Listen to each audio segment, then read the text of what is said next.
Добрый день, дорогие наши друзья, дорогие наши зрители. Меня зовут Саидмурод Давлатов, доктор экономического развития. Я бизнес-тренер с 1998 года. Саидмурод Давлатов, доктор психологических наук, доктор экономического развития, профессор бизнеса и маркетинга, основатель и президент Международного центра развития человека САМО, инвестор в недвижимость, эксперт по взаимоотношениям мужчин и женщин, автор серии книг-бестселлеров «Философия муравья» общим тиражом более 2 миллионов экземпляров, издаются в СНГ и США, владелец и совладелец 18 видов бизнеса, индивидуально обучает 269 предпринимателей с годовым оборотом до 3 миллионов долларов, международный бизнес-тренер с 1998 года.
یک پرسفقات نمیداد. همون وقتم پولی کلان نبود در سومانی. 2009 یک کم آمدگی من. انا نگاه کنی است همه قدر خلق ما پیش تو رفته است و دست نشون است که خلق ما حرکت کرده است و خدا با شکر نگاه کنید همین آبادی که بیرون میبینید همین صاحب کارا میکنن بچه‌ها. یا گپم دروغ نیست. همین کارخانه که میبینید اینا صاحب کارا میکنن. صاحب کار مردی کار خلقه. لیکن بسیارا نمیفهمند. دقت کنید نه. صاحب کار این یگانه آدمی است که همه به پول میتید. به سبب فهمشش، به سبب عقلش، به سبب خودش سببگوری میشود که صاحب کار. از بچیز از ناچیز یک جای کار میسازد، یک چیزی میسازد که همه احوال فایده میگیرن. نگاه کنید، کارگر پایلیک میتید، аренда پول میتید، таможня پول میتید، растаможка میکنن، ком услуга میتید، электричество чего, экология پول میتید، налог میتید، налог на имущество میتید، на прибыль میتید، соцфонд میتید، خود تگ налог 4-5 بدمون میتید. نگاه کنید، دقت کردید، экология میتید. انا تلویزیون، سیمی و منمی ژورنال و گازت و همه اپشتی بیزنسمن زنده است. چون که همه برای реклама میتید، پول همین قدر صادرات میشه. دقت کردید دیگه. ترانسپورتنی کمپانی با کی پول میتید؟ بیزنسمن میتید. همه با فقط پول میتید. خدمتگار خلق این بیزنسمنه. بعضی وقت میشه که خودش به هیچی نمیمونه. بسیار وقت انا از 10 کس بیزنسمن پیدا 8 همین یه لیه انا از فوتوش میپوشونن، 2 تاش فقط پیش میره. شما представить کنید از 10 تا بیزنسمنی که میبینید بعد از 20 سال بینید، بعد از 20 سال بیچاره 8 همین 70-80% همون چهلی که بود 10 سال پیش یک تا اپتیکا داشت، ما یک دفعه بزرگ خودش میبینیم. بعد از 20 سال دقت کردید یک تا کانتینر داشت بزرگ بود، همون یک کانتینر قدی بیچاره. بعد از 20 سال 70-80% بیزنسمن کمپانی ساختن نمیداد. از 10 تاش یک تاش ساختن میداد. برای همون صاحبکار بودن، این خدمتگار خلق بودن های اینا نقص فهمیدن در کار. همین عباده که گردودین میبینید این بسیارش پشتی مهنت فکر صاحبکار پیدا میشه. همین داروهایی که میبینید حالا پیدا میشن از مهنت صاحبکارا. همون خوراکایی که میبینید حالا پیدا میشن همین شهر پشتی صاحبکارا. همین خیلی میوه که میبینید بانان و اپلسینی برای خودمون نمیشه، همین هم برای که با صاحبکار آورده گیره. دقت کرده بینید همه همین میبله میبینیم، تکنیک میبینیم، کلینیک میبینیم، بانیسه هایی که شرایطی موضوع جواب دارای مکتب هایی که جواب همینا با شرافت انمی صاحبکارا شده. من و شما چکو کردم در کار؟ شماره صاحبکارا زیاد کردم در کار. آینده وطن ما پیش میبرن انمینا. هر یک تاش اگه کمی خودش به جای کار سازد، دادن خواهر خودش به جای کار سازد، فرزندای خودش به جای کار سازد، عائله خودش به جای کار سازد، 10 تا 15 جای کار میشه، همین هم فایده همش به میرسه. چقدر مردم پولدار شد، من و شما زندگی ما آسان میشه. چرا که شما وقتی که مردم پولدار любой услуга میبرید любой продукт میبرید یک کس میتونه داره خریدن. اگر مردم خلق با پول نباشه، شما هیچ کار کردن نمیتونید. برای ما چقدر مردم پولدار شد، همه با فایدهش بسیاره. وقتی که من بعضی درباره پول گپ میزنم، درباره بیزنس گپ میزنم، بعضی آدما فکرانشون کهنه است و خیلی کهنه است. و یا دوراندیش نیستن. و یا همین در همون سالهای 70-80 همون دوره و مایلیس روش مانده است. یا سالهای 90 گمون میکنن که حیات دیگه همون خیلی میشه دیگه پیش نمیرد. باز حیات تماما دیگه شده است. بسیار آدم فکرانش قدم капитализм можно на русском буду говорить? Нормально? Да? Я же на русском тоже нормально не умею говорить. Ну, пойдет? Пойдет? Вот, посмотрите. Люди ходят на капитализме, но в голове живет в социализме.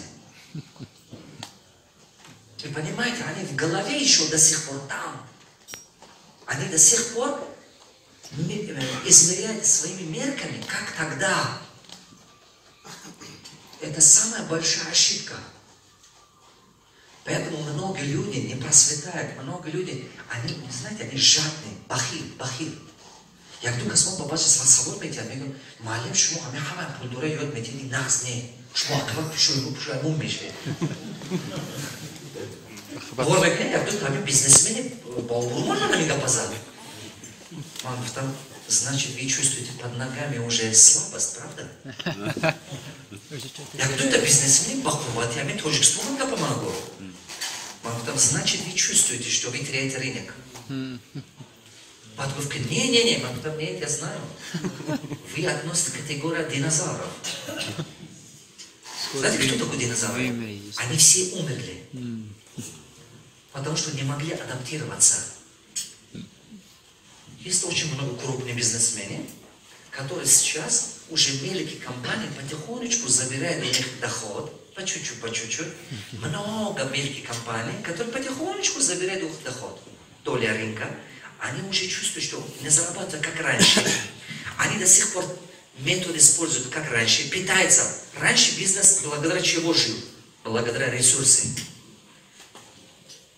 Раньше, если деньги есть, вы могли таскать хоть любой товар, и она продавалась бы, потому что рынок был пустой. До 2010 года, это в других местах, в Таджикистане до 2015 года. Возможно, в некоторых местах до сих пор бизнес делится благодаря ресурсам. И бизнес управляет инвестор, то есть кто вложил деньги. Он диктует правила. В данный момент, наверное, у нас до сих пор так есть. Так? А теперь внимание обратите. Но теперь уже умирает именно эта сильная страна, не будет работать уже через 2-3 года. Уже не работает. Я знаю ребят, которые уже деньги есть, но бизнес не идет. Деньги есть, ресурсы есть, но бизнес уже не идет, как раньше. Кто знает таких людей? Кто из вас хоть одного знает? Знаете каких-то, да? А кто из вас еще не знает? Деньги теперь на втором месте стоят. Раньше ресурсы были на первом месте. Это какие ресурсы? Деньги на первом очередь. Деньги решал все. Так? А второе было административные ресурсы, связи. Так? Второе это было какие-то там еще другие ресурсы, человеческие ресурсы. Ты мог бы создать команду, которая это умеет делать. А сейчас уже все по-другому. Деньги уже на втором плане, ребята. Они мало чего помогают. До 2015 года в Таджикистане работало, что на первом месте ресурсы. Вот теперь уже идет менеджмент, управление. Если у вас деньги есть, но вы не можете управлять бизнес как должно быть, вы банкротитесь. Даже если у вас $1 миллион вложено в эту компанию, в этом проекте, вы обанкротите этот проект очень быстро. Потому что вы не можете теперь превосходить конкурентов только благодаря 1, или 2, или 3 показателям. Раньше показатели были хороший продукт, либо хорошая услуга. Вы могли превосходить других. Это была ваша сильная страна, конкурентоспособная страна. Но теперь уже нет. 1, 2, 3 показателями вы не можете теперь быть сильными. Вам надо быть уже как минимум 10-20 параметров выращивать, чтобы быть лучше других. Потому что в рынке уже перенасыщенность происходит. Перенасыщенность товара, перенасыщенность услуги. В магазине полно мебель, в магазине полно продуктов, полно одежды, остатки много. Знаете, второй степень, что начинают сейчас люди заниматься? Все начнут давать потом клиенту деньги, товар. Забери, потом отдашь. Уже начинается или еще нет? Уже начинается? Вот. Ну ладно, потом отдашь, лишь бы, чтобы не потерять клиента. Когда у человека не будет системы менеджмента и системы маркетинга, они придут к именно рассрочку. Потому что они не знают, что делать. Они начинают говорить, давай забери, потом отдашь деньги. Давай забери. И это приведет к первый показатель невозвратности и банкротства. Половина мало-средний бизнес в районе 3 года будут банкротиться один за других. Поверьте, это правда. Многие будут банкротиться. Останется только те, у кого резервный фонд сильный, у кого, можно сказать, либо есть хорошее кредитное плечо, потому что оборачиваемость денег станет слабо, и не все выдержат. Не все выдержат. Поэтому, если вы хотите, чтобы через 2 года, через 3 года, через 5 лет делать бизнес, вам надо сегодня начинать оттачивать свой менеджмент. Это очень важно. Систематизировать свой бизнес. Внимание, до 2015 года это была сильная сторона бизнеса, это ресурсы. Сейчас начался эра менеджмента. Она пойдет до 2022 до 2025 год. Может быть, у нас до 2025 точно пойдет. Потому что к нам медленно приходит все. А потом начинается маркетинг.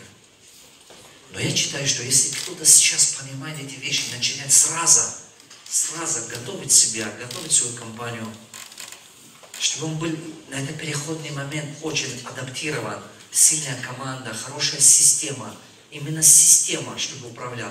Не надо тратить время на предметах, не прекратите думать, вот это здесь оборудование надо такое, вот здесь такой ремонт надо, вот здесь такую лавку поставить, вот здесь, знаешь, вот такой товар купим, знаешь, вот такой, какой объем товара купим? Я же тебе сказал, не надо!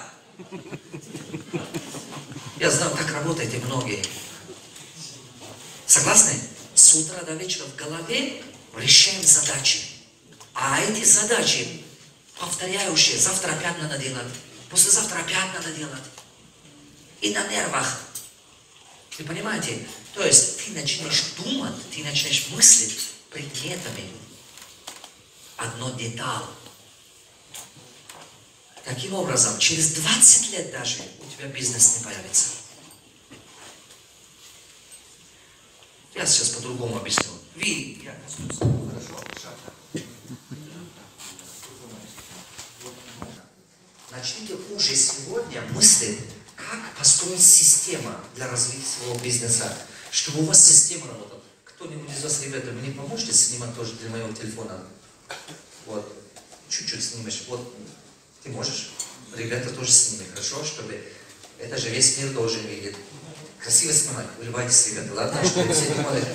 А то весь мир думает, что таджики только грузчики, поняли, да? Нам надо уже, знаете как, прекращать гордиться своим мертвым людям. Только Мархаям, Бедил, Хофис. Это показать, что все таджики уже давно умерли. Нам надо уже хоть что-то делать вместе с живыми, ладно? Давайте пойдемте дальше. Вот, внимание, что означает, что человек занимается задачами? Смотрите, там, вот сейчас вы меня поймете. Я сейчас 2 показателя покажу. Например, это вы. Вы занимаетесь логистикой, вы занимаетесь продажей, вы занимаетесь закупом. Хорошо, давайте. Вам там не видно, оказывается, да, концепт? Хорошо, хорошо. Например, вы занимаетесь кадрами, все там, кого нанимать, кого не нанимать и так далее. Вы занимаетесь производством, вы занимаетесь рекламой, вы занимаетесь все проблемами, которые там, не знаю, технологии и так далее, и так далее. Если постоянно будете вот такими задачами решать, это очень-очень сложно и долго, и годы потеряете. И много чего не изменится, я знаю. Теперь делаем один тренинг все вместе. Возьмите руки все. Вот так. Да, вот так. В телефоне можете ставить в сторону, все вместе. Но надо полностью делать, как я показываю. Сядьте чуть назад. Сядьте чуть назад. Да. Вот так держим руки. Вот так. Вот так. Вот так. А теперь спускаемся ниже колени. Ниже колени. Ниже колени. На пол смотрим. Не хитри, пожалуйста. Хотя бы один раз нормально делай. Давай, спускаемся, спускаемся. Смотрим на пол. Смотрим на пол. Держим и внимательно слышим. Бизнесмен с утра до вечера варится вот в рамках проблемы своего бизнеса. Именно вот так. Поэтому он ничего не видит, кроме тех проблем, которые в его бизнесе происходят. Теперь голову поднимите. Вот так мозг бизнесмена работает. Ничего не видит, кроме этого. Потому что с утра до вечера максимально загружен в проблемах своего бизнеса. И самое интересное, 99% мыслей человека – это вчерашние мысли. Изо дня в день, изо дня в день. Бизнесмен постоянно живет в рамках этих проблем. И поэтому он не видит, что творится в отрасли, и поэтому большинство бизнесменов не могут создавать правильную стратегию и правильную систему. Потому что их взгляд зациклен на рамках их проблем. Они что думают? Кроме меня, кто это решает? Никто же не решает. Утром придет, опять вечерние проблемы. Одну решал, второй. Одну решал, третий. И продолжается. Из 10 компаний через 7-8 лет, через 10-20 лет, одна станет великая компания. Крупная, нормальная, большая. Двое из них, или трое, остаются средненькими, а все остальные умрут. Я хочу спросить из вас, из этих 10, какой вы хотите быть стать? Те, которые, один, который станет великим, или те, которые двое-трое, которые средненько остаются, или те, которые умерли? Каким из них вы хотите стать? Вы уверены? Вы уверены? Чем выше поднимаете в горах, тем дикие звери сильнее, понимаете? Шакали ходят внизу. Наверху медведи, тигры. Кто меня понял? Шакали гуляют внизу. Понимаете? Чем выше поднимаетесь в горах, а там вы встречаете тигр, медведи, сильнее они не такие простые. Поэтому, чем выше вы растете, вам кажется, что как будто вы в чем-то умнее, сильнее, а потом вы поймете, что ого, оказывается, вы вообще далеко от них. Правую руку поднимаем, повторим за мной. Когда человек растет, еще растет, достигает потолка своих возможностей. Себя чувствует хорошо. Он зарабатывает больше, чем своих друзей. Своих родственников. Своих окружений. Он себя чувствует крутой. Когда он достигает потолки своих возможностей, гордится собой. Но когда он поймет, что это потолок, всего лишь чей-то пол.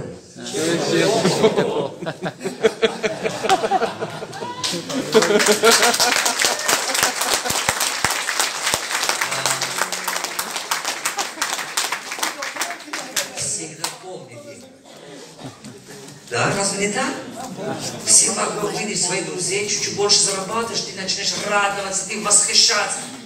Но потом, когда ты начинаешь чуть-чуть дальше двигаться, пойдешь в определенный момент, начинаешь понимать, что твои достижения это всего лишь поле для кого-то. Кто-то на 5-м этаже вот так смотрит на тебя. А ты вон в подвале что-то делаешь.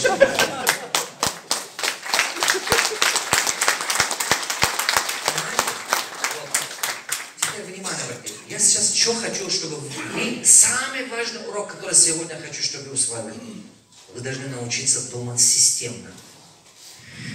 Вы думаете, что ваша рука работает? Пойдем ко мне. Вот, смотрите. Я сейчас объясню вам, что такое система. Ты чем видишь? Глазами, да? Вот. Это неправда. Давай вытащим твои глаза, сюда положим. Посмотрим, твои глаза что-нибудь видят. Кто понял? Она в системе. Вы думаете, что ваша рука двигается? Нет. Отрубите руку сюда, поставьте, ничего не может делать. Это система собрана в одном месте. Внимание, знаете, в чем? Это все детали, внутренние органы, глаза, руки, это все предмет система. Их двигает система. Без системы ни один из них не пригодится. Умрет. Если печень останется где-то не сам один умрет. Также это все часть системы. Вот что такое я хочу, чтобы вы научились думать. Вся Вселенная создана ярким примером системы. Например, мы не можем без воздуха жить, потому что мы являемся частью этой системы. Мы не можем без овощей, фруктов и так далее. Так? Ни одно живое существо не является сам по себе появлением. Оно является частью системы. И вода, и песок, и все. Поэтому вода и песок, когда объединяются, что-то растет, растение появится, дерево растет. А сам по себе в песке не растет дерево. Или там овощи, или там, не знаю, чего-либо. Это все часто придуманная система. Спасибо, брат мой. Я сейчас что хочу сказать? Вы сейчас меня поймете. Хотите, чтобы ваш бизнес... Вот я спросил вас, из этих 10 компаний, какой хотите стать? Вы мне сказали, что вы хотите стать тот, который один великий, правда? Да. Тогда научитесь компанию управлять по-другому. Я сейчас кое-что покажу. Попробуйте, хорошо? Это колоссальная вещь, то, что сейчас нарисуем. Например, давайте представляем бизнес как театр. Театр. Вы же были в театре? Да. Можно театре управлять на уровне предметов. На уровне предметов. Что делать? Например, вы говорите, что микрофон здесь, стул там, занавеска тут, давайте вот так, фонарик там и так далее. Освещение так. Это когда кто-то управляет театром на уровне этих предметов. Пожалуйста, внимательно послушайте, хорошо? Теперь внимание. Это управление на уровне что? Предметов. Теперь, в этом театре, кто-то должен играть, правда? Кто-то должен с этого предмета что-то делать. Кто-то должен это микрофон взять, кто-то должен это занавеску закрыть. Это управление на уровне что? Людей. Люди, это управление на уровне людей. Когда кто-то что-то делает. А теперь, эти люди должны подчиниться каким-то правилам, иначе было бы кошмар в театре. Они же на ходу придумали бы все, кошмар был бы. Поэтому они подчиняются сценарию. Так? Сценарий, так? Это управление на уровне сценария. Послушайте внимательно. Управление на уровне что? Сценарий. То есть это игрок. Он говорит то, что написано в сценарии, он не имеет права говорить то, что не написано. Он, если там в сценарии написано, что он посидел тут, он должен идти сидеть. Если написано, что он громко говорил, он должен громко говорить. Это управление на уровне сценария. А теперь есть еще кто-то создает этот сценарий, пишет его. Управление на уровне что? Описание. То есть пишет этот сценарий, или создает, другими словами, этот сценарий. Правильно? Вот она. Управление на уровне описания или на уровне там, создания сценария и так далее. Теперь внимание обратите. В бизнесе, почему много компаний не могут расти? Почему много бизнесов они не могут стать лучше? Понимаете, они не могут. Потому что вот когда человек решает задачи в бизнесе, где товар, кто привозит его, куда ты его поставил, сколько купил, почему это такое, где наш ассортимент, это управление на уровне что? Просто задачи. А теперь большинство людей продолжает бизнес делать на этом уровне. Кто начинает меня понимать? Вот так разлю. Поэтому большинство ребят занимается 10 лет, 20 лет, как держал одну ларек мяса, или там как держал одну там обмен валюта, или одну аптека, или одну там, не знаю, кафешка, и все этим бизнес заканчивается. Потому что они продолжают управлять бизнес на уровне просто задачи. Это на каком уровне совпадает? На уровне предмета. Поэтому вы не успеваете, поэтому вы устаете. Поэтому у вас денег есть, но времени нет. Жизни нет. Немножко денег есть, даже жизни нет, что их потратить. И денег тоже много не появится, потому что ты не можешь много зарабатывать в таком положении. Я все это сам понял, работая в бизнесе. Делая, эта методология у меня формировалась в голове поэтапно, делая. В какой-то момент я сидел и иногда думал, зачем мне такой бизнес, если это забирает у меня все молодые годы моей жизни? Я не вижу детей. Зачем мне она нужна? В какой-то момент иногда появляется хроническая усталость. Иногда вы придете домой на всех, на нервах и на личи на всех. А нужна ли такая жизнь? Я однажды заметил, что мой характер начинает рушиться. А потом я понял, я сидел и подумал, как Макдональдс создал сколько ресторанов? Как Сникерс всех покормил. Вот кто из вас хоть разу попробовал Сникерс? Поднимите руку, пожалуйста. Вот не, держите руку, посмотрите опять вокруг. Посмотрите, все посмотрите. А кто дважды попробовал? А вы понимаете, я сидел и думал, как им это удалось? Как ему удалось, как? Знаете, это вопрос задают по всему миру. И сами интересно, весь зал руку поднимает. Кто из вас хоть разу попробовал жвачка Орбит? Посмотрите все. Видите, нету человека, который не может. Наверное, кроме мертвых. Вы знаете, а вы представьте, что было бы с вами, если весь народ попробовал хотя бы один раз купить ваши продукты. Вы представьте, наверное, что, кем вы стали бы? Это было бы круто, да? Вы, наверное, сюда не пришли вообще. Но это понятно. Кроме этого, что было бы с вами? Вы точно были бы мультимиллионером или миллиардером, правда? Вот внимание обратите. Я сидел думал, как этим людям удалось это сделать? Значит, они что-то умеют делать или поняли то, что другим не дано понимать. Тогда у меня в голове родился вот эта система, понимания его. Я это называю иерархия эффективности. Это настолько, как вы мыслите эффективно, тем лучше вы двигаетесь вперед. Как вы мыслите эффективно, тем... Почему я вам вот это показал? Потому что большинство людей с утра до вечера в рамках своего бизнеса мыслят. В рамках своего бизнеса. Они не видят, что творится на рынке или на отрасли. Кто начал меня понимать? Поэтому первым делом, что надо делать? Надо от своего проблемы голову поднимать. А чтобы голову поднимать, как минимум надо бизнес начинать управлять на уровне людей. На уровне людей надо начинать управлять. Почему на уровне людей? Вы должны решать проблему кто, а что решается автоматически. Кто понял? Вы должны решать проблему кто, а что автоматически решается. Вы должны думать о том, кто это может сделать. Кто способен это сделать. И самое интересное, кто лучше меня это может сделать. Вы должны постоянно думать, ваши проблемы, не что, товар где, ремонт где кончен, а это принес, это ваша проблема, вы не должны этим заниматься. Вы должны только заниматься кто. Ищите и решите свою проблему кто, а что автоматически решается.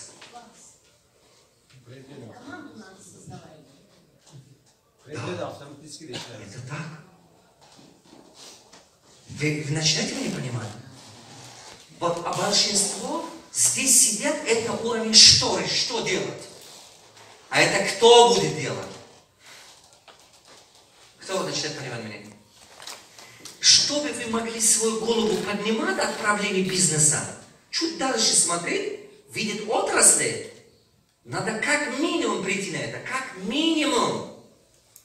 А после этого у вас начинает появляться понятие уже налажены. Здесь что было? Управление на уровне?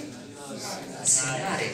А это описание системы. Вам нужно уже писать систему, стандартизировать определенные вещи. А вот здесь вы разрабатываете стратегию. Создаете стратегию, понимаете? Вот она.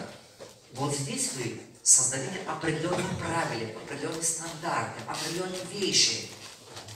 А вот там наверху уже вы создадите долговременную стратегию, по которой вы можете работать и двигаться и так далее. Другими словами, я подойду к этому по-другому. Хорошо? По-другому это объясню. Поверьте, это не каждый могут понимать. Что я рисую здесь? У многих людей, оказывается, знаете, так ограничены мозги. Я раньше думал, что все не понимают, оказывается. Оказывается, некоторые люди, знаете, как собака, слышит, кивает, но ничего не понимает. Повтори его, он ничего не может повторить. Вы верите? Оказывается, так много людей, оказывается. Я раньше не понимал. Я думал, что вот сказал, все понял. А потом через неделю смотрю, он опять не делает совсем наоборот. Думаю, интересно, почему он наоборот делает. И узнаешь, оказывается, он тебе даже повторить не может, даже потому что он не понял. К сожалению, оказывается, это так. Внимание, братья, ребята. Вот она. От уровня вашей системного мышления, иерархия вашего мышления, зависит ваша эффективность. А что такое эффективность? Это результат, разделенный на время. Это показатель вашей эффективности. То есть кто-то за один месяц делает 10 штук, кто-то за один месяц 100 штук. Вы знаете, у вас есть вот кладовки, где вы собаку, кошки держите? В таких местах эти ребята живут. Относятся к ним как попало. А вы думаете, что вам не касается это? Вы ошибаетесь. Вы глубоко ошибаетесь. Потому что они часто ваши. Почему? Потому что завтра ваши дети растут. Кто-то из таких людей приходит, кто-то из них еще устроится на работу, кто-то из госслужащих устроится, а кто-то там, не знаю, в больницу устроится, где-то в школе, и ваши дети пойдут туда. Нам надо помогать своему народу. И нам надо браться за это, воспитать. Знаете, не тратьте всю жизнь только, чтобы зарабатывать для себя. Иначе ваша жизнь не имеет никакой ценности. Ни малейшего ценности не имеет. А вы знаете почему? Потому что в этом природе, если вы внимательно посмотрите, ни одно дерево свои фрукты сам не потребляет. Солнце не верит сам себе, он не светится для себя. Он светится, чтобы давать жизнь другим. Так? Да. Ни одна река свою воду не пьет. И ни один цветок свой аромат не использует. Я иногда сижу, думаю, обычная трава, цветок, намного более развиты, чем некоторых людей. Согласны? Обычная трава, она намного умнее, чем некоторых людей. Некоторые люди, которые приходят всю свою жизнь, работают, чтобы просто работать, немножко зарабатывать для себя, и чтобы кормить своих детей, семью и уйти. Извини, чем ты отличаешься от животного? Животные тоже занимаются любовью, тоже рожают, тоже по инстинктам живут. Знаете, если вы подойдете, трогаете детей кошками, собакой, она будет драться, защищать своих детей. По инстинкту все это делают. Поэтому, если вы хотите создать компанию, которая будет большая, я вам скажу его секрет в чем. Она находится в вашем сознании. Это секрет. Вы сказали, что из этих 10 компаний, я скажу, один станет великим. Я спросил вас, к какому категории хотите относиться? Вы сказали, я хочу стать один. А чтобы стать один, и стать один, это что? Начните думать не о себе. Начните думать ради блага народа. Тогда Всевышний начнет руководить ваши дела. Тогда само собой Всевышний начнет руководить вашу работу и создает вам возможности, атмосферу создает. Вы будете удачным человеком, удачным местом оказаться с нужными людьми, нужным идеям. Послушайте, например, дерево, если умер, сколько бы садовник не поливает, она палка превращается в сухой палка. Потому что дерево жизненно только Всевышний. Так? Если это дерево высох, да хоть вокруг него сколько хочешь, там хоть сели туалета туда засыпать, хоть сели мешок с литра, ничего не будет. Потому что она умерла. Она превращается просто в сухая палка, только двигается, чтобы трава. Так? Да. Послушайте внимательно. Жизнь дерева дает Всевышний, а труд, который садовник делает, выращивает это дерево, вырастет его. Так? То же самое происходит с вами. Жизнь дает вашим мечтам, вашим целям Всевышний, а ваши достижения – это ваш труд. Труд помогает вам это все потом достигать. Это обои вещи должны быть вместе. Это большой секрет, ребята. Я много лет работаю с разными людьми и пришел к пониманию, это очень тяжелым путем.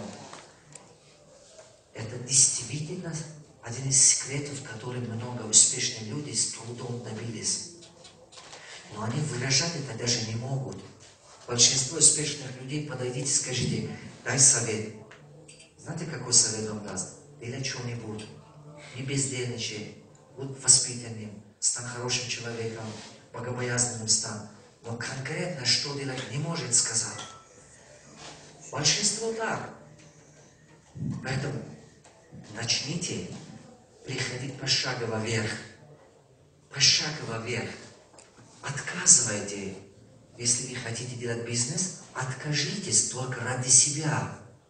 Откажитесь. Начните думать о том, как делать этот бизнес.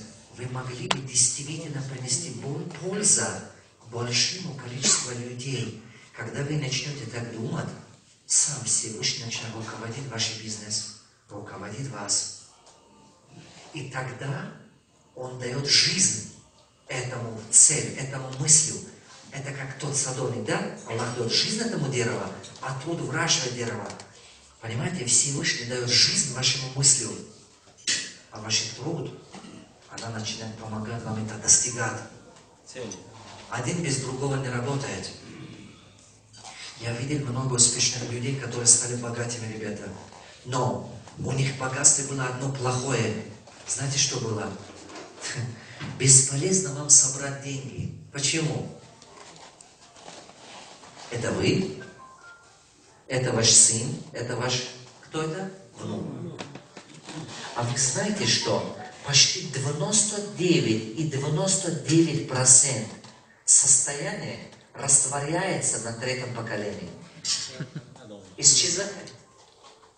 Просто растворяется. Вы создадите состояние, а на третьем поколении она исчезает. А вы знаете об этом? Тогда зачем? Тогда зачем пахать столько? 99,99% это, понимаете, статистика мирового уровня. Тогда зачем? Но есть 0,1% все-таки, те, которые могли. Вам нужно четко понимать, к какому категории хотите относиться. Мой совет к вам такой. Не делайте бизнес только ради себя. Не делайте ради того, чтобы чуть-чуть зарабатывать деньги. В вашем бизнесе должна быть какая-то смысла. Понимаете? Она понимаете, какая-то боль должна быть. Какая-то реальная внутренняя боль, которая реально заставляет вас не сдаваться. Когда вам тяжело, когда вам трудно, когда не получается, все идеально, как вы хотите. Когда не все так гладко, как вам казалось бы. Что вы при первой трудности, вы не бросили его. Если бизнес только делается ради денег, я даю вам слово, вы далеко не пойдете. Потому что постоянно брать от жизни нельзя. Кто меня понял? Постоянно брать от жизни нельзя. Ваша жена, если постоянно у вас денег просит, даже и ненавидеть ее. Я честно скажу вам. Если ваш брат постоянно у вас долг просит, на ваших глазах падает. Ваш друг тоже. Постоянно от жизни брать нельзя.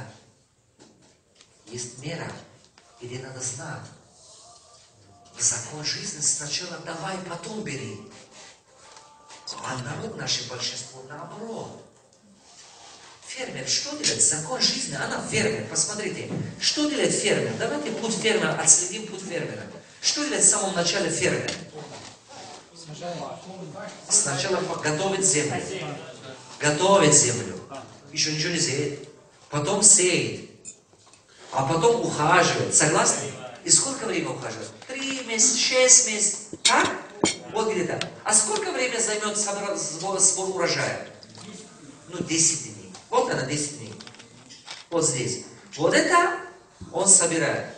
А везде он только дает. Относительно, посмотрите, 1 к 10. 10 раз больше времени, усилий дает, только тогда один забирает. Видите, как у вас закон жизни? Я вам сказал основной секрет. Не знаю, вы поймете меня сейчас или нет, но я вам сказал основной секрет. Это делает меня мультимиллионером. Даже в период кризисов, постоянно, хоть что бы ни было, как бы тяжело ни было. Я не знаю других секретов, ребята. Если вы хотите, чтобы через Акашка, Агашка, Амашка, или там кто-то там кого-то приватизировать, стать успешным, такие секреты у меня нету в кармане. Потому что я так не разбогател. Я не занимал никакие посты, понимаете? Я не получал никакие наследства. Я не знаю таких секретов. Я не могу подойти к кому-то просто под халимчик, чтобы получать чего-то. Я не стал таким богатым. Мне Аллах дал только потому, что я начал эти вещи осознавать. Я верю в это. Я верю, что тот человек, который на первое место ставит, какую пользу я принесу, делая этот бизнес, и начинает на эту точку быть, этот бизнес всегда прибыльный. Всегда прибыльный. Думайте об этом. Сделайте еще лучшие условия, лучшие услуги. Какую-то проблему решайте. Не делайте бизнес просто так. Я вам сказал в самом начале, бизнесмен и хизмат горе халкай. Так сказал, он всем платит. Вы должны понимать, что все от вас хотят что-то. И вы должны быть умными, что всем им помогать. Потому что Аллах выбрал через вас кормить их. Кто понял? Поэтому ноша бизнесмена, она непростая ноша. Правую руку поднимаем, обнимаем соседу. Скажем, твоя вина, что выбрал стать бизнесменом.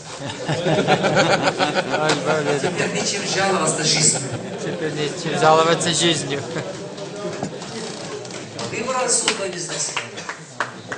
Это тяжелая мишень. На твой труд дано риск многих людей. Кто теперь понял? На твой труд дано риск многих людей. И тебе надо пахать и пахать. Но тот день, когда ты только начинаешь о своем желудке думать, это изменяет всю картину. Поэтому вся бизнес, его моральные ценности, смысл в нем, это намного важнее, чем деньги, которые ты получаешь. Деньги это как тень. Понимаете, как тень. Куда идешь, тень идет же, правда? Деньги как тень. Деньги гарантированно будут. Позаботьтесь об этом, то, что я вам говорил. Главная задача делайте вот этого. И старайтесь, чтобы это принес пользу большее количество людей. Поверьте моим словам. Ваш бизнес гарантированно станет мультимиллионным. Я вырастил 28 долларов миллионеров за около 5 лет. Моя методика работает. Понимаете, сначала, когда это помогло мне стать миллионером, я думал, могу ли это научить кому-то? Я попробовал это научить других. Она работает. Она действительно работает. Это другое. В чем заключается это? Научись масштабно мыслить, научись объединить. Сначала откажись только ради себя зарабатывать. Откажись. Научись произойти. То есть, знаете, пройти через себя. Я думаю о том, как я могу делать бизнес, чтобы большее количество людей это помогло. Думай об этом. Тогда Всевышний начинает помогать тебе. Объединить духовные ценности и материальные. Потому что вода, песок вместе, объединяя, создают жизнь. Мужчина и женщина объединяя, создают жизнь. Не бывает для одиночки ничего. Когда духовности ты начинаешь молиться, духовные ценности, благодать заниматься, делать духовные ценности, продвигать пользу, тогда сама Всевышний дает тебе возможности больше. А теперь одновременно управлять свой академический ум. Развивай, чтобы ты был профессионалом. Послушайте меня внимательно. Кто из вас заметит, что иногда родственника вы берете, говорите, вот давай вот эту работу делай, он не делает, бросай уйдет. Возможность есть, но у него Аллах не дал ума, чтобы эту возможность использовать. Уловили? Видите? А есть еще другой. У кого-то ума есть, возможности нет. Поэтому, если вы духовно работаете над собой, постоянно у вас будут возможности. Уловили?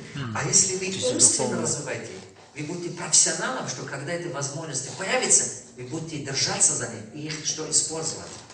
Поэтому нужно и то, и то. Поэтому Аллах давал 2 уши, 2 глаза, 2 руки, 2 нога. Только одну вещь делал один. Рот.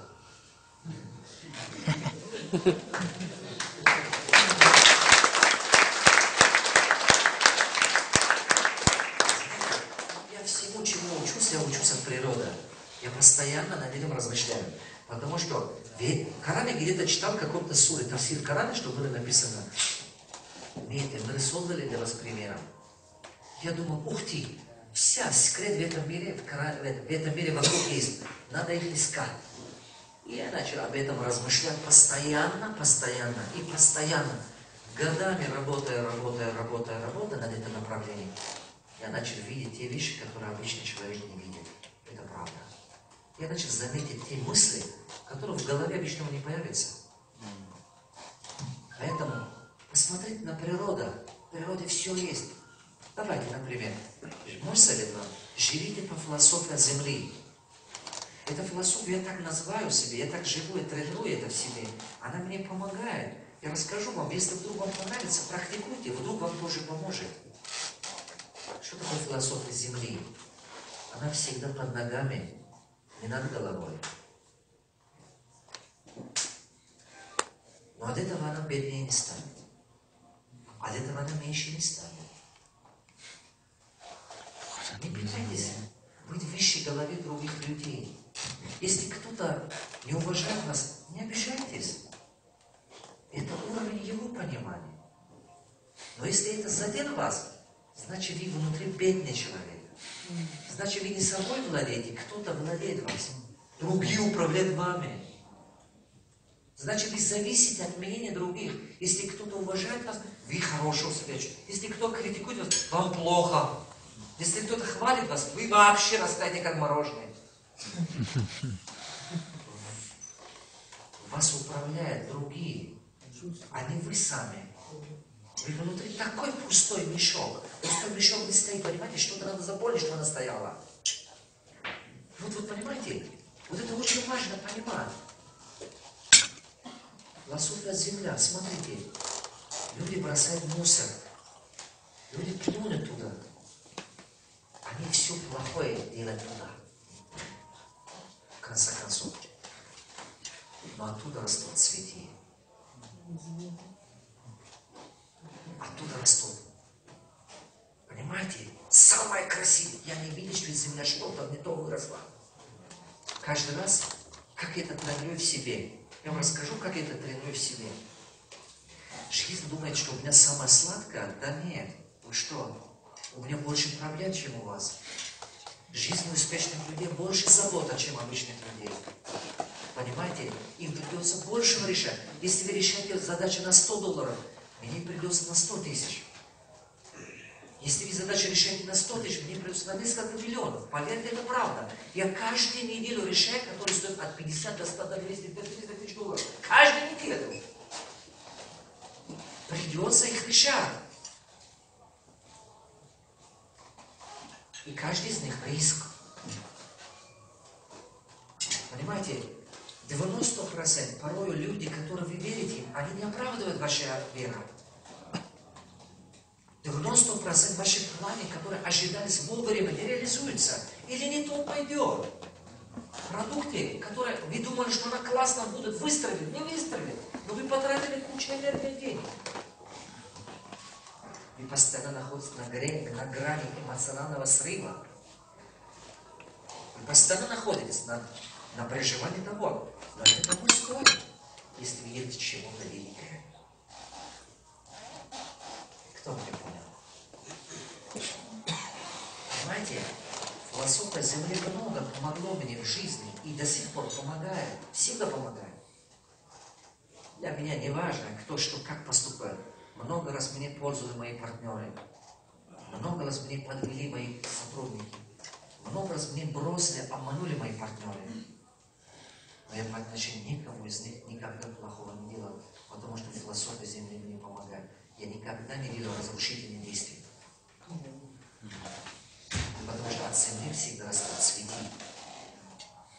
Люди бросают мусор, грязь, обчетверо, но оттуда растут все хорошее. Поэтому, знаете, вот это, оказывается, изменяет тебя и делает тебя хорошим человеком. Это помогло мне победить мой зависть кому-то.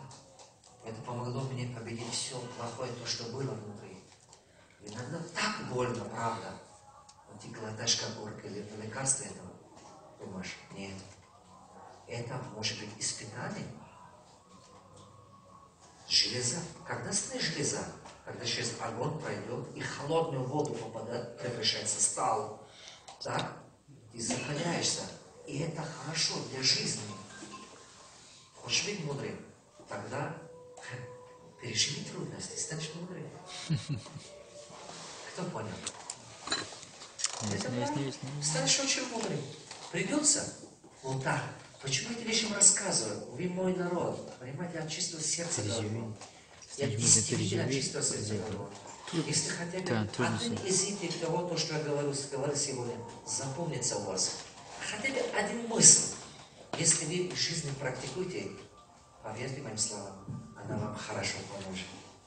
Потому что все вот это 21 год работы с людьми, я это постоянно вижу. Я ни разу не встретил человека, который практиковал наши знания. И он без результата остался. Всегда люди приходят благодаря. Правда говорю. Даже в соцсетях открываешь столько благодарности у людей. Правда. Какой-то недавно один чат смотрю, кто-то пишет, впервые вижу чат, где все люди позитивно благодарят. Нету ругания и ссоры. Впервые вижу.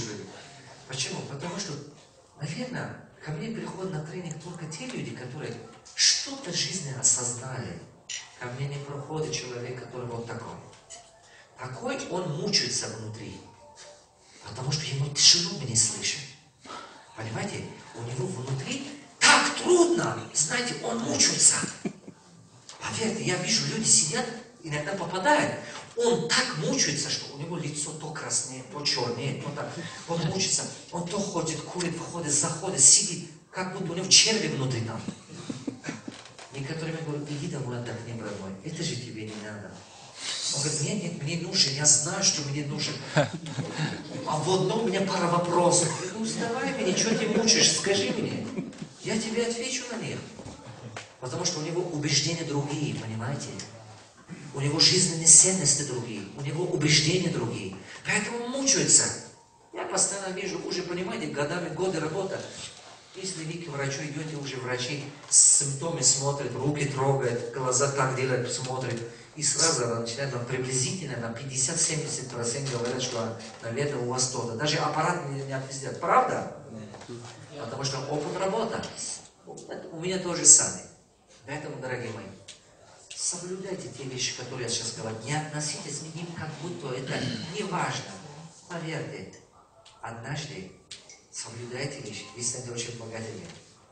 И когда вы станете богатыми, помните, что эти деньги дано вам временно.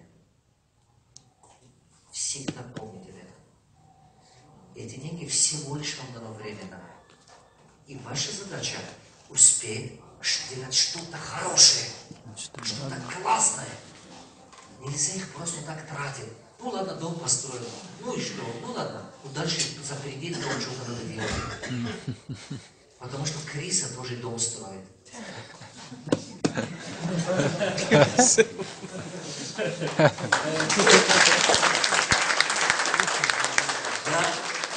Я когда вижу, человек гордится, что дом построил, детей поднимал, я смотрю и думаю, собака тоже рожает. Я действительно иногда думаю, чему ты гордишься?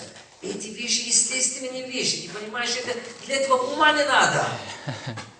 И так должен иметь машина, дом, это естественные вещи. Ты что? Я вам не дал покушать, да? Вы что, кушали? Да. Первый, второй или первый? А второй тоже есть или нет? Есть? Второй есть? Давай принеси, пусть покушаю. Я буду параллельно говорить, потому что люди должны кушать хорошо, а тут вдруг они голодные, откуда знают? Да, хорошо. Вот, ребята, Гарвард провел исследование. Оказывается, чтобы человек, сегодняшний человек, через 5 лет, через 10 лет, он был бы актуальным, его труд, его ум востребован. он должен читать 64 книги в год. 4 Если вы может хотите жить на том качестве, уровне жизни, который сегодня, через 10 лет, каждый год вы должны читать 64 книги. А если не будете читать, станете беднее. Кто понял? Потому что жизнь будет подорожать. Это Гарвард провел исследование, ребята. Это не мои слова. А теперь посмотрите, кто из вас хочет в год заработать $1 миллион? Я слышу. Да, да, стыган. И у вас мышление бедного человека. Только все. Только надо говорить «я». Мышление бедного человека, он что говорит? Все должны, все могут, все пойдут. Кто должен быть пол убрать? Все. Не знаешь, у кого спросить. Никогда не используют калима «все». То есть слово «все». Почему? Толпа. Это одно из мышлений бедного человека. Найдите мою книгу «Стратегия мышления богатых и бедных». Пожалуйста, читайте эти книги. Позаботьтесь, что ваши братья и сестры читали эти книги. Ребята, если эти книги кому-то из ваших родных что-то плохое обучают, приходите, я вам дам 2 раза больше, чем те деньги, которые тратили на эту книгу. Потому что я знаю, как помогут эти книги. Они очень сильно помогают.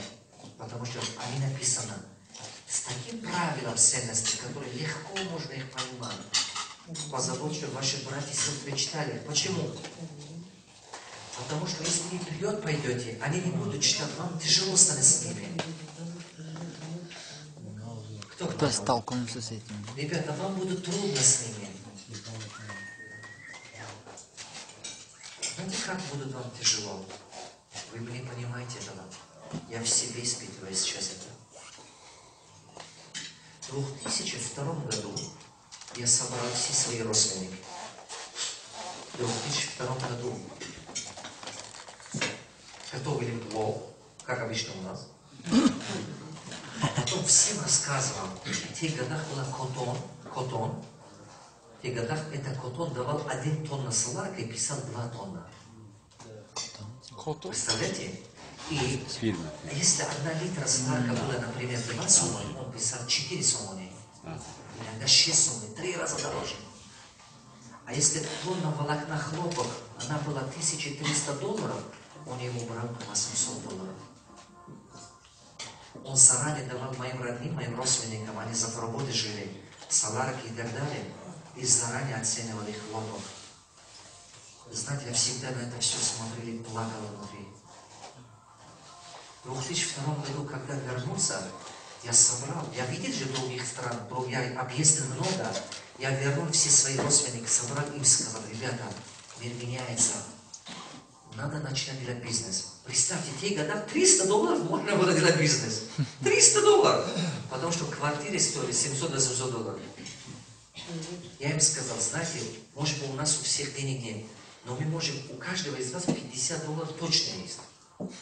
Давайте соберем по 50, по $100, одному отдадим.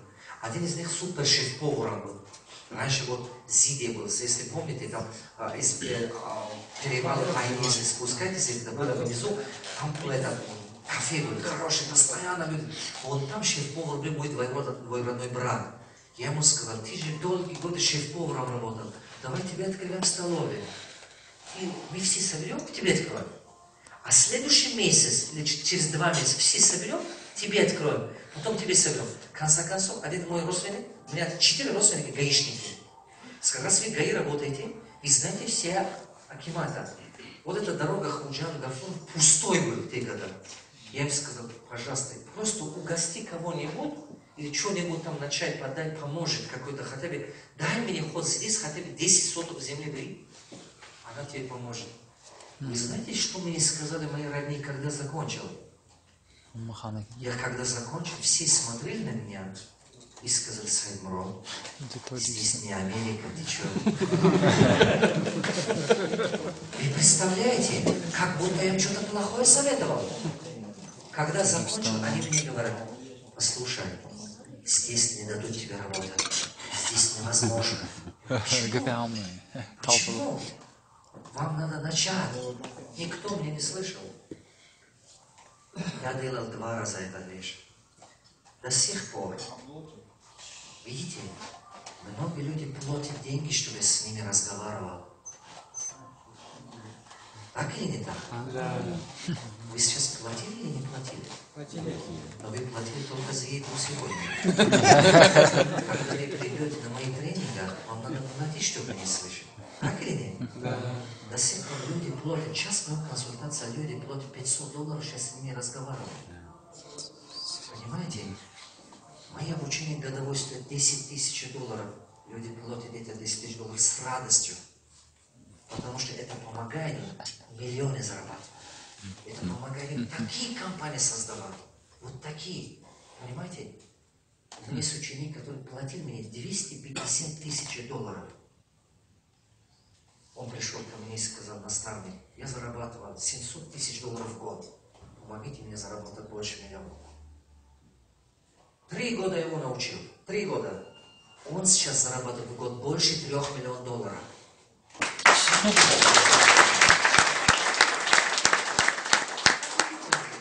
Как вы думаете, если вы сажаете 50 килограмм пшеницы, вы берете урожай в зависимости от килограмм, который сажали. А если вы 2 тонны пшеницы сажаете, больше берете.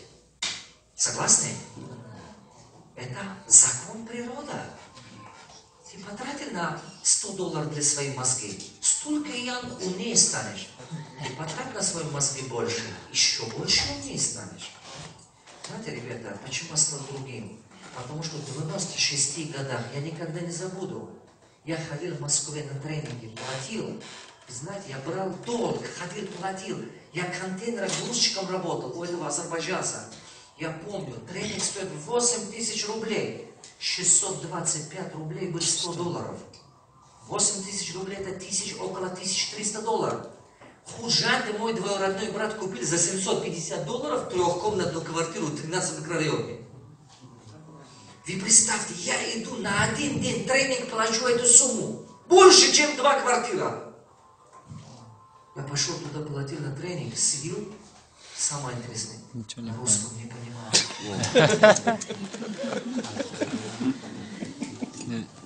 Видите, со стороны как ненормально, правда? Но эти поступки были правильные. Они делали меня успешным. Качество решения правильно. Я до сих пор так делаю. Давайте по-честному. Каждый год столько денег тратишь на мозги. Давай по-честному. Ты мой народ, поэтому я так болею за каждый из вас. Вы даже не представляете, как болею. Потому что каждый день нахожусь в чужбине, и я вижу, как унижает мой народ. Знаете, как это больно? Возможно, вы это не чувствуете, потому что дома живете. Когда дома живешь, факат бахия дигар пайдолишь. Асхуна берунтар буридага. Хамуман диг. Баг миллат баг. Амин как пайгамбар му гуфтеги не мидрам. Мусульман наши мусульман немеш. Это действительно истина. Это кто сказал? Действительно истина. Честно давай, только правду скажи. Я последний год точно не помню. Вот как бы почти месяц назад купил вашу первую книгу. Это сетевой маркетинг. $5. Да. Вот молодец. Всего лишь $5. Да. Это за последние 10 лет, наверное, да? Ну, наверное. Давайте по-честному. Согласны? Скажи мне, пожалуйста, сколько денег? Я тоже. Вот видите, да? Послушайте, честно скажи, сколько денег ты тратишь в год в свои мозги? Давай по-честному. Ростига. Радбанист. Да, я хазор самом примерно. Ростига. Як солба? Йоки последний да солба. Хамин сол. Ростига хамин сол. Пиштарин корена ми кали. Одна хамин коре кали. Да хар молку. Акала хар солку бача. Бовар кунана. Узор миши. Просто живу. Друг на друга. Но Як солба? Чампул майни сартора сколько дней? $5000. Хар сол. Да. Ханда тазам бача. Ханда тазам. Episod mais pinjol sobre os hashtag. Анса да пинчо сомони, а? Тренинг вам бома да бдик. Солок за шишака. Ne sobre os hashtag muallim İstanbul'un bir konusunda. Грамматика, но. Мана гуш кардам бачаҳо. Ман ҳозир мултимиллионерам. 23 та компания дорам. 23 та компания дорам. Ҳамин хуҷаам камаш ман 3-4 миллион пул мондагия аста-аста. Кам рафта истода. Тоҷикистон ва хуҷаам не Тоҷикистон. Нигоҳ кунед. Ҳозирам ҳар сол ман пули як хона майни сарам мемонам. Якта хона аз 50 то 100 000. Ҳар сол. Ҳар сол. Чима? Медонед шахс таврези чӣ гуфтанд? Шахс таврези ҳунармандон рафтан зери хок. Ҳар ҳунарманде бошед, кордонӣ бигзарад. ҳар ҳунарманде ки бошӣ, кордонӣ бигзарад. ин шахс таврези асли 12-15 классе мехонад. ҳамон вақт гуфтаги гапа ман бештар баъзе вақт уйла карда мегӯям парвардигор ҳарон дар ҳақиқат авлиё гузоштагӣ. Я нигоҳ кунед. Мана нигоҳ кунед. Элементарна. Бухгалтере ки 10 сол пеш кор мекард, ҳозир агар ки нафаҳма алин эса уже кор намебиёд ин бухгалтер. Кордонӣ бигзарад. Хойда мефаҳмам. ҳис кардане? даже элементарне нигоҳ кунед. Инженере ки мисол 20 сол пеш дар кор буд, ҳозир дар кор нест. чунки ки намефаҳма чизна. диққат кардасизед? илматонам кӯҳна мешавад. рӯз то рӯз ҳунаратонам кӯҳна шуда. барои манам ҳамон методика ки бизнесменое ки солои 90 бизнес мекардан ку ҳозир кор намебиёд. дидест доред? он тактика уже кор намекунад. бизнес мебурад, бе ҳичи қарз намефурад, бе ҳичи. ҳар ҳунарманде ки бошед, кордонӣ бигзарад. ин дар ҳақиқат дараҷа олиқати гуфтаги одам. ман шумо ина гӯш кардан одамҳо. ман умум мекунам ки ҳамин кадоматон бизнес доред? Изобред? ҳамин корхонатон ба вай кушед. Корпоративни библиотека. Корпоративни библиотека. Маслиҳатам ман гӯш кунед. Корхонатон ба корпоративни библиотека кушед. Аҳсоби компаниятон. медонед чӣ бар? шумо натарсед ки ҳамин кадрам агар ки мисол ягон ҷо расходаш кунам, раваду ягон ҷо хонат ё чӣ, шумо тарсед ки агар ки одами глупи қаттатон монад ба ганда. Бойтесь, если это тупой человек останется с вами. Не бойтесь, если вы его обучали, он стал умным. Даже если уходит, не бойтесь. Потому что нормальный человек ушел. Как минимум, вы ему в чем-то помогли. Вы бойтесь, если это тупой останется с вами. Поверьте моим словам. Потому что если этот человек останется глупыми, он банкротит вас. Он действительно банкротит вас. Корпоративный вайкушитон, библиотека, вайтонба, корхонатонба. Китобҳое ки анатомия мекунед. ҳамин соҳаба як каса продажа заниматься мекунад ку китобҳои дар продаж читед мегӯяд ки ҳар ҳафта публичное чтение ба нақл мекунӣ. Чӣ хунди, чӣ фаҳмидӣ, а ҳамин китоб чӣ чиза мо истифода карда метавонем корхонамонба. Диққат кардастед? ту анаинаш мегӯяд ки кадомаш ки мисол кадровик HR заниматься мекунад, ту анами дабораи фақат управление персонал мекунӣ.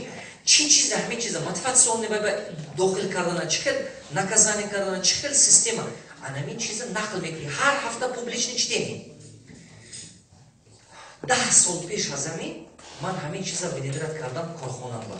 ҳамин самое ки мебинед, анами само ҳам ту само шуда гишне бачо. ин арақи манамин шабрӯз меҳнат қат шудагия.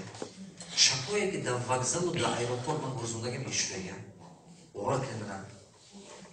ана 10 сол пеш аз ин ман ҳамин кора карда будам. Корпоративный библиотека дар оварда офисамда ман маҷбур карда ҳамаша публичное чтение дар оварда будам. чӣ хулоса омадам ман? Ман якта худам успех намекунам, ҳамин китоба хунам. Ана чӣ кор кардам дар кор? Надо каждый мозги использовать. И выжимка он расскажет мне, что там. И что мы можем использовать для нашей компании. И таким способом они растут. А если я расскажу, я приду ему говорю, что делай так, я почитал эту книгу, говорю, делай так, он меня воспринимает. Блин, он вечно недоволен, вечно ему не хватает, такой жадный. А теперь что, из кожи вылез, заработал на него? Некоторые сотрудники, они так и думают, потому что они бедные. А когда он сам читает книгу, придет здесь, расскажет, он доказывает мне, что так надо делать. Вы представляете, то же самое, то, что я ему говорил пару месяцев назад, теперь он пытается мне доказать, что вот так надо, вот так. Я почитал, я говорю, давай, внедряй. Кто меня понял? Поэтому немедленно создайте корпоративную культуру. Таким способом, что добился, что произошло? Что произошло, когда мы это сделали? Знаете, что произошло? Первое, что произошло, знаете, сплетни, недовольство, капризы вообще исчезло. Потому что мозги людей начали проявляться другое. Позитив, мысли созидательные, творческие. Они начали не только свои руки использовать, то есть не только свой физический труд. Отвези, привези, оставь, поставь. Обычно наш народ в этом молодцы, да? Приходит и говорит, а молодежь что к нам? Ну иди делай свою работу. А что к нам? Сидит, ты говоришь, пойдет делать, потом придет опять, что надо делать? Я же делал. Большинство, хами мардуми мокозе, майни сарашан вообще корнами формат. Fakat dastur poşa kor farmidine. Yor, bar, mon, bu iş mekunat, na bu iş ne mekunat, şistas, bunun mekunat ki, hay uftegidun o kardanan ko. Ханман чизи говорит, Карлос такой, чего ж он недовольный? Я подожди, ты что, робот или мебель? Почему я должен тебе говорить в конце концов? Зачем тогда я тебе нанимал на работу? Я же тебе нанимал, чтобы ты помогал мне. Робот мебельный. وقتی که این корпоративní библиотека ما внедрят کردم мани сар бачо коркуни сар шуд. Har roz мебиот маркетолог мегуд мани хеле мешуд. Ҳаме хеле мегуд давай попробуй. Инаш мегуд кадрабек мегуд ин гапро мезанам. Аналогистик ин гапро мекунам. То есть аз вақти кори ҳар рӯзи шанбе ман ҷудо кардам 2 соат только на обучение. 2 соат только на обучение. Ером кор дигар мегирам. Вақти кори 2 соат ҳама мешинам. 20 минут он нахуй мекунад. Что ты читал? Ну-ка рассказывай. Она ако базиш нахуй даску. Бимаш мегирад чи буд? Думай аввал бимаш мегирад. Баъд мебинам ки вақти кори ба 6 китоба тайвай ба мунда хунда истода. Боз баъд аз 2 соат баромад кардам дар кор. Папа мне говорит, ту тайёр накардем, нахундим. Так что не обманывай меня. Я не хочу, чтобы тебя обманул. Готовься в следующей неделе выступать. Анамин философия, анамин замин мана ёд дод. Ба сабр будана. Хато ки мекунад кадр, ҷангаш накунед. Вақте ки кадр хато мекунад, ғурбаташ накунед. Фақат фикр кунед, ки чӣ вақт мо хатоя ҳавай роҳ дод. Отточите свою систему, чтобы это не повторилось. Вақте ки шумо вая обвинят мекунед, кадра, ки шумо обвинят мекунед, внимание обратите, когда вы обвиняете кадра, вы умнее не станете, вы не растете, ваша система не оттачивается. Наоборот, он уходит, приходит другой, хуже будет, потому что система неисправлена осталась. Поэтому сейчас знаете, что внедряется в организации? За каждые ошибки своих сотрудников я что-то плачу теперь. Они показывают мне всю недоработку мою систему. И я к этому отношусь как сигнал. Как сигнал. Я перехожу, говорю, спасибо тебе. От меня тебе подарок. Ничего не говорю. Он говорит, Валерий, извините, я так не знал, я просто не так. Я говорю, нет, не обвини себя, все нормально. Это моя вина, что я не отточил эту систему. Я сижу и думаю, в следующий раз как сделать так, чтобы это не повторилось. Что я вам сказал в самом начале? Не управляйте на уровне задачи, управляйте на уровне создания сценария. Создайте систему,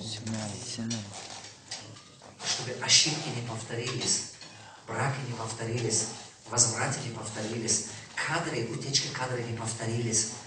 Постарайтесь, чтобы клиенты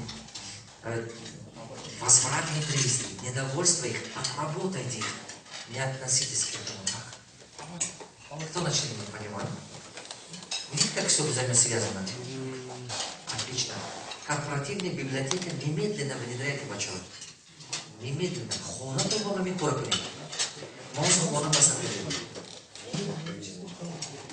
دخترشون آوردم و بیامدن همه باشگاه فقط باشگاه من اکسفورد میخونم وقت کم است. چه می‌بینی؟ روز باشه با حضور کار دارم وقتم نیست که راست کار میکنم.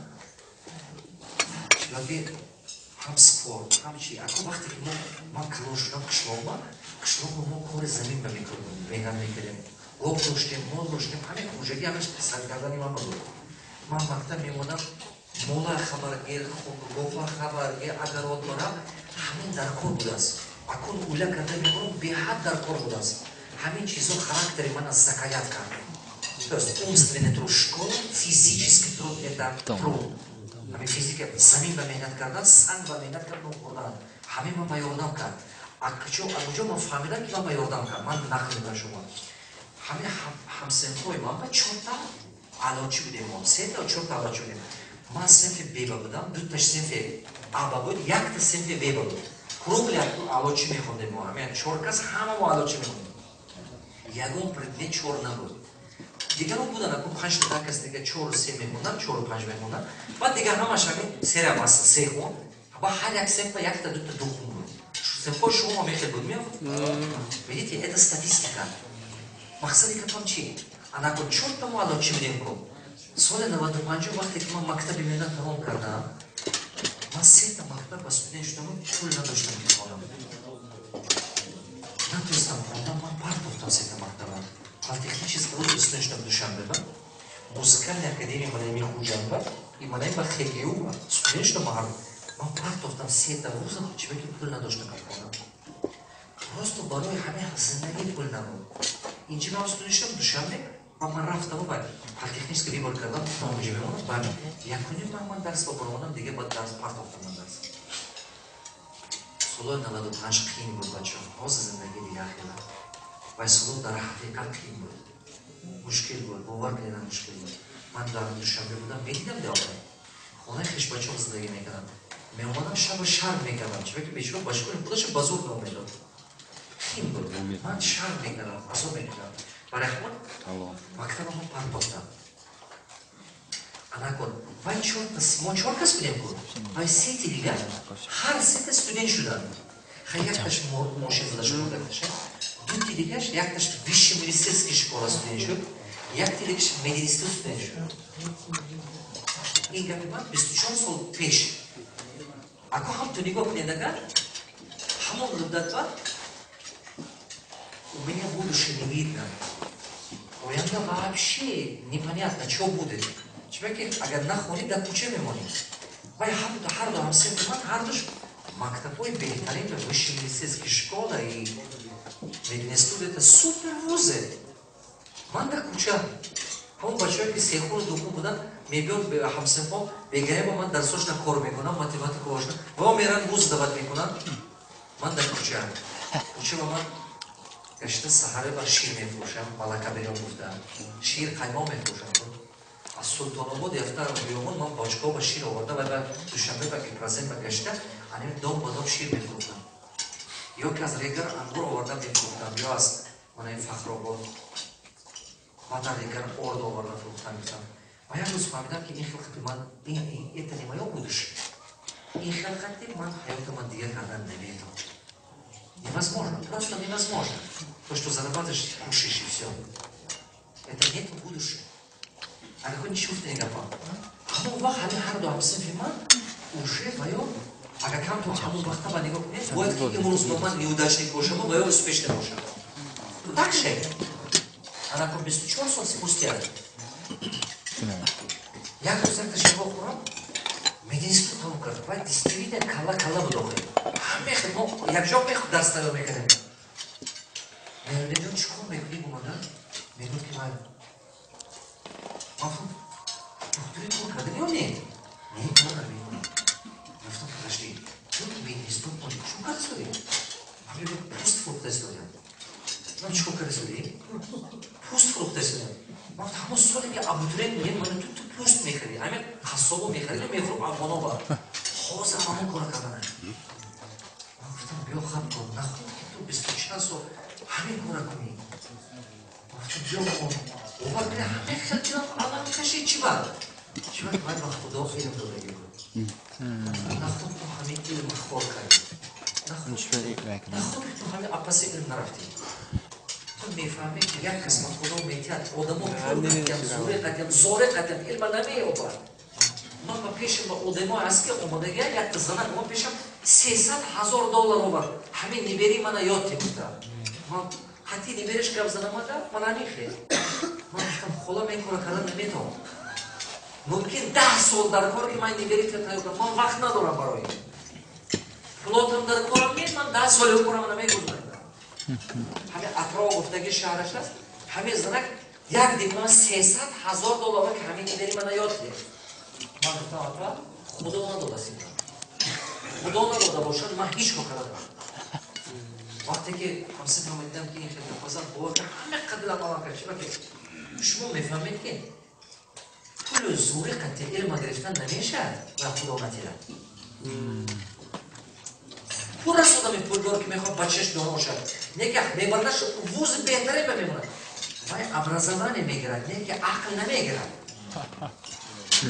من این خیلی بسیار دیگه خیلی بسیار دیگه و ابرزمانی میگیرد یکی شخص بزرگ شدن من نیست باور کنیم من بسیار دیگه میخوام و علم فقط خداوند میتیره وقتی که من مثلا بود باور که اوپای دیدم برو اومد نه خود تو خدا رو بگه علم همه خیلی دیگریش دوی باشه نیستی میسترش کردم کرد که روم مسئول مردی کاری با من بازار بود من میخستم حیرون میشتم یک روز اون وقتا کتاب ننویسیدم یک روز دستم یک کتاب گرفتم بردم اول همسه به من برادرم دلم میسوده اول رفتم بچه گوش کن دوستم جان من تو طرفی همه کتاب خوام میدونی کتاب بردادم سم باگت چلوی بابیلون گفتم تو همه کتاب خوام گفتم همه کتاب ما گنده یادم کرد همه کتاب خوام همین خونت من این خون این دفعه که برام صحبت میکنیم همین کتاب خوام دست این دفعه بیام میذاری چی میگم سایمرو دارم تو نگیری یعنی همیشه کس کدوم باور میکنه خواندم نمیدونم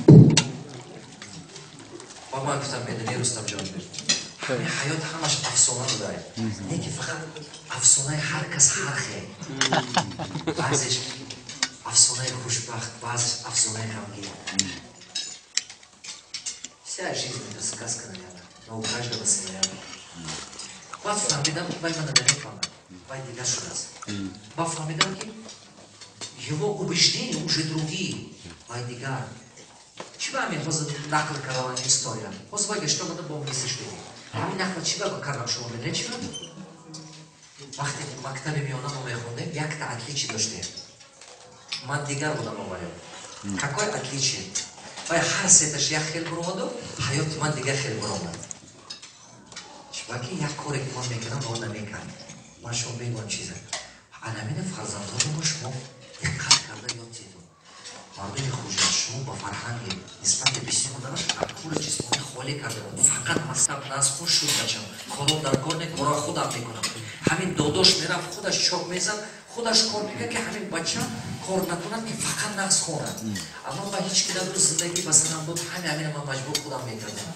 با خواهرام توخه بودم برای به یاردم میکردم زمین های ادارات های باقو میکردم با همین معلم ها زمینش من چوبق میکردم همین معلم ها میگه که میتونی کم بر ماما یاردم کنی یا علف ها ما بیاری یا حیزون کویستون هم میخیرن باور کنی همین معلم ها من حیزون کش بودم خواهد همش میگم بعضیش تو بچه هاشم گوار جمهوری کرده گرم من خدمت میکردم معلم ها من از صدق دل میکردم باور کنی وقتی که باز یکم شاگرد اگه که همین بچه من سون که بیار که هواپوش این خیلی میکنن تو حیران میشن میگم تو احمد اگر رسد تو فهمی چی یعنی خدمت استوزه کردن تو اگر فهمیش داشته باشی و نگاه کنی کاری که من میکنم که همین رفیقان بودن چی بود و یا تابستون فوتبال بازی کرده میگشت من فقط کار میکردم زمستون رو باشه یخمانک بازی کرده میگشت بعد یک اطلیچی فرقیتی همین من اخمانم دویم فرقیتی چی؟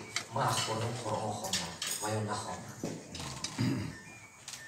همین چیز من دو سه بار میگفتم رفیقام خوان میگفتم تو با یاردم میکنم نمیخواندم باید من بسیار بیبلیوتک رفته هم کتاب باید میخوندم پدهی کتاب باید نمیخواندم اخوان سن سال رفت 42 میدارم من یک من پس خلاصه کرده انالیز کرده جبران که انانی چی بین ما فرقیت ساخت برای همون باید همین بچه‌ای که مکتب میانه اعلاچی تمام میکنند و حیات با موفق نمیشن سببش همین که умственное развитие هست духовное развитие физическое развитие نیست نگاه کنید духовное развитие морально то бақуат میکنند морально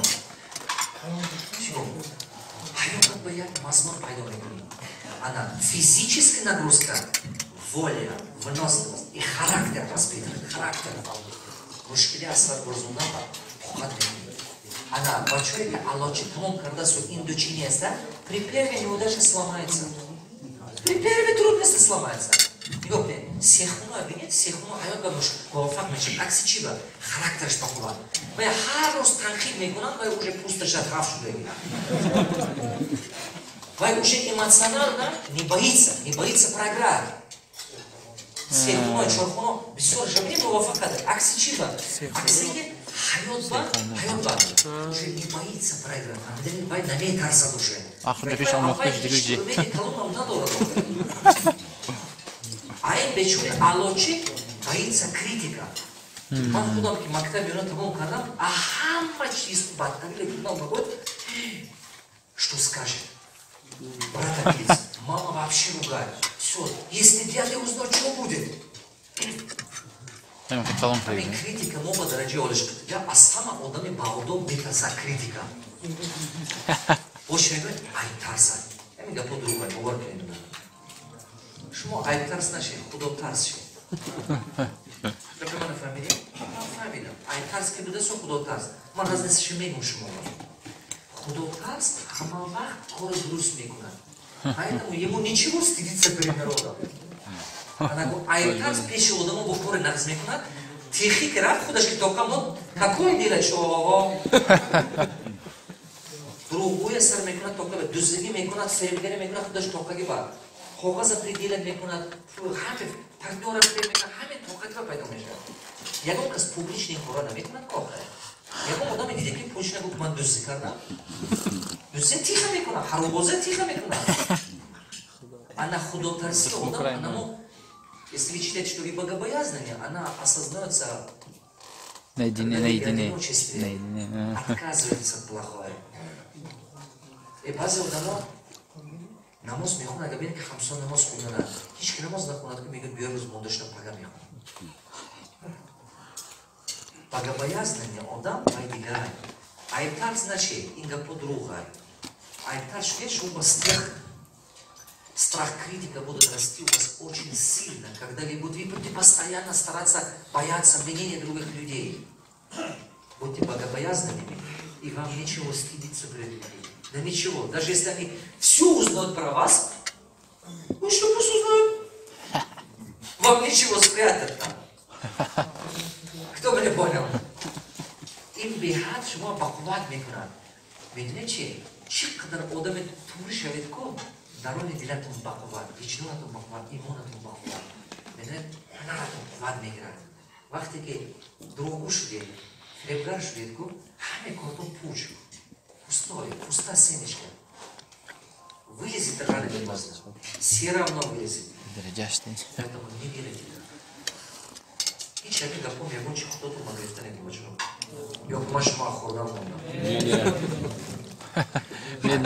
сета савол ба ҷавоб медиҳам манам хона мерам бачо чуваки пага манам бурафтана баркам сета савол ба ҷавоб медиҳам давайте обычно бизнес ужин фақат барои чи барои дар бораи бизнес гап задан барои муваффақият гап задан дар бораи ҳамин чизҳо гап задан гап задан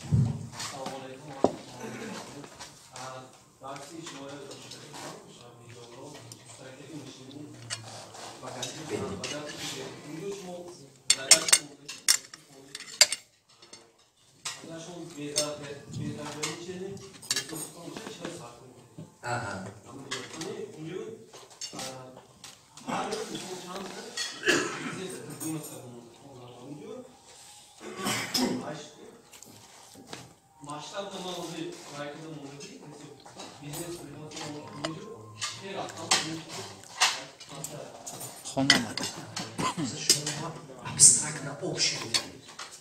общий совет, конечно, что точный совет был, да.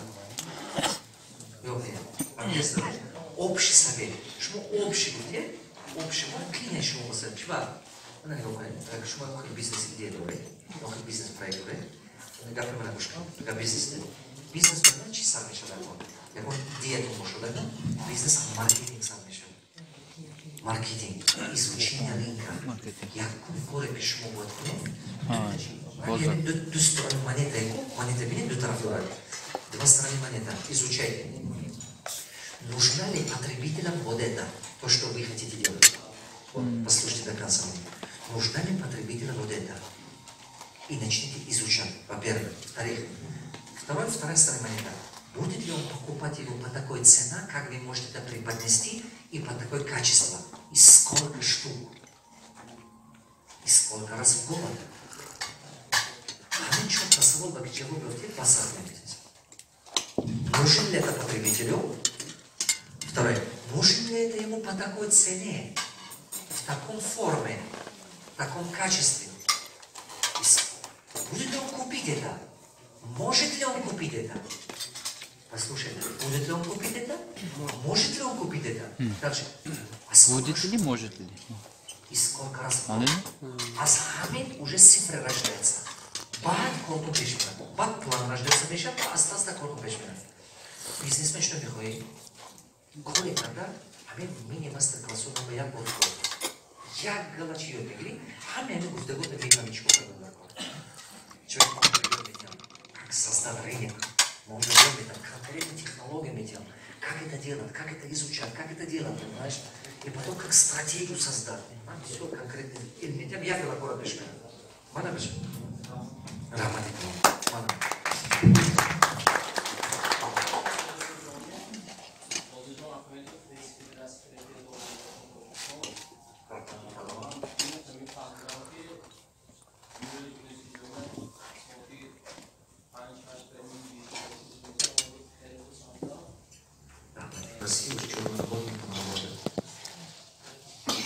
Когда помнишь, что физическим трудом невозможно изменить свою судьбу. Я делал сильный выбор, бросил все и сказал, все, умру от голода, не буду физически работать, что говорит. Это бесполезная жизнь. Третье, я попал в кучу в долгах ни за что. Ни за что. 174 человека. 1 846 000 долларов. Чтобы им отдать 4 банка кредит брал. И в итоге этот бизнес банкротился, остался через год сверху 493 000 долларов. Понимаете, потом я пытался химчистку запустить, опять долг брал, потом детскую клинику запустить, опять долг брал, типографию запустить, и опять кунжет здесь сажать, перед около 3 миллионов дошел. Вы понимаете, я сидел, думал, нет, я до последней этой копейки верну людям деньги, и Аллах мне помогет. Я всю формулу, которую я вас обучаю, все прожил сам, понимаете? Это не книжки я читал, рассказываю. У меня не было другого выхода, кроме надежды в Аллаха. Понимаете? Вообще не было шанса. Сейчас у вас нету таких долги 3 миллиона, правда? Согласны? А вы понимаете, вы хотите, можете стать миллионером, не хотите, не... А у меня не было выбора, хочешь, не хочешь, ты должен заработать 3 миллиона, чтобы нормально хотя бы на нуле жить. Чтобы на нуле. Не то, что там богато, на нуле. Не было выхода. И поэтому всю систему, которую я вам рассказываю, я между строк еще много говорю. Их надо склеить вам в голове. Она работает. 4-й раз я делал выбор. Я был в долгах в 2013 году. Еще долги не закончились. С 2009 года, 8 год начался, 9 год, после этого бизнеса, я 5 лет, около 6 лет отдал долги. В 2014 году я куча еще долги, еще есть, еще не закончились. Я плачу, и тут это... Я в Байрам Курбане стою, сильно молиться, я Аллах, я не хочу прожить свою жизнь просто так. Дай мне его прожить достойно, руководи мою жизнь, помоги мне. И вдруг мысль, закончи свою книгу, и сделать так, что эта книга досталась всем. Вот такой мысль, понимаете? А теперь я думаю, какой книга? Я пишу, да, 4 книги. Какой из них? И думал. Ладно, хорошо. Я это принял, как эта мысль, как будто, понимаете, как внушение, понимаете? Я это воспринимал как одарение мысли. Не знаю, как это правда, неправда, я вот так воспринял. И у меня было много долгов в тот момент. Но я взял, знаете, что делал? Я закончил мою книгу «Мой гениальный ребенок» и раздали его по всему Кыргызстану, всем 11-классникам. 176 тысяч человек, вы понимаете? Каждая книга обошлась мне около $4. Вы представьте на минуточку. Я сам в долгах, вы представляете? Но я держался, пахал, даже кое-какие участки продал, но это сделал. Я просто молился, сказал: Аллах, помоги мне. И тогда это секрет я понял. Если ты чего-то большое хочешь делать для народа, даже если денег нет, они появятся. Я это понял, это секрет. И я начал это понимать. Это был большой выбор. 5-й выбор я делал когда у меня был выбор делать либо свои бизнесы, либо заниматься учебой людей. Я мог бы давно быть миллиардером, честно скажу вам. Если я свои знания все время потратил на свой бизнес, да я, знаете, сколько денег заработал бы? Ого! Я и то удаленно, временами, я в день на бизнес трачу 2-3 часа. Вот моя команда, если... Вот, Амарджо, в неделю сколько часов я с тобой о наших бизнесах разговариваю? 2-3 часа. Максимум в неделю. Так? В неделю. Иногда по телефону звоним, у нас собрание иногда час. В неделю. А сколько наших бизнесов здесь ты курируешь? 11. Вы представьте, на 11 из них 3 часа, 2 часа в неделю. Вы знаете, если я здесь буду сидеть, что построю тут? Ого! Я всю свою жизнь трачу на своих учеников. Почему? Я понял. Так ладно, я слежу бизнес, ладно, я зарабатываю. И что? И что потом? Ну ладно. Аллах же и так немножко денег дал, и алхамдулилlah. Надо найти точку смиренности. Надо научиться кануат кардана и ответить. Богатство этого мира никогда не наешься. Она как, понимаете, соленая вода озера. Чем больше пьешь, тем больше охота пить. Надо найти, научиться еще смиренность достигать. Я сказал: нет, я лучше больше буду вкладывать в учебу своих учеников. Сколько смогу. Это был большой выбор. Понимаете? Потому что, знаете, тяжело это. Нафс говорит, знаете, что говорит? Да зачем тебе это надо? Знаете, недавно один человек мне что сказал? Арману строишь бизнес, Улану строишь бизнес, Исмату строишь бизнес, когда сам живешь. Поверьте, один человек мне так сказал. Он думал, что завтра, когда тебе будут трудные минуты, они придут рядом с тобой.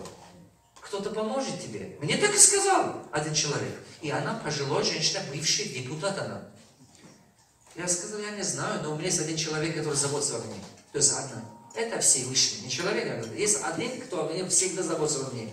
Потому что все годы моей жены он заботился обо мне. И я знаю, что он дальше заботится обо мне до самого смерти. И после моей смерти.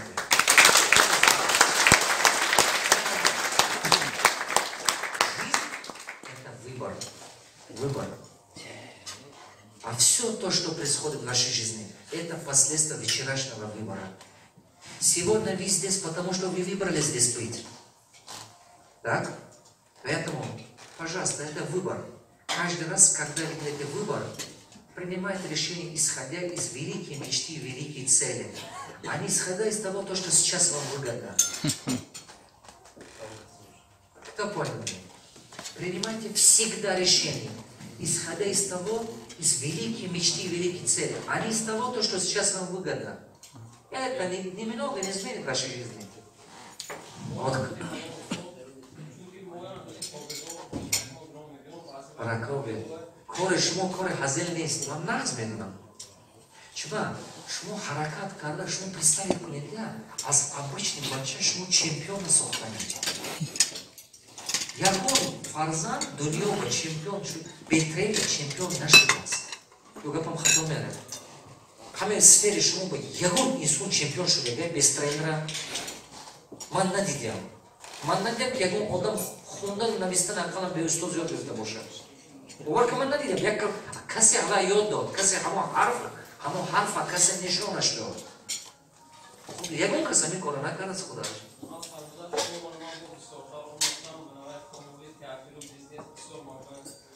система. Ҳамаи аста мебуред. Ман аз 300 соат гӯш кунам, мехоҳи миллионер шудам. Просто тупо 300 соат мана гӯш кун. Просто 300 часов послушай меня. Просто тупо.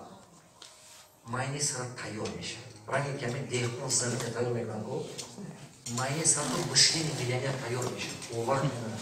Баъд любой идея ки пайдо мешавад, скорость мышления қапидан мекунад. Ҳамаи нағз мекапад ки ҳамаи мақсадотумон мерасед.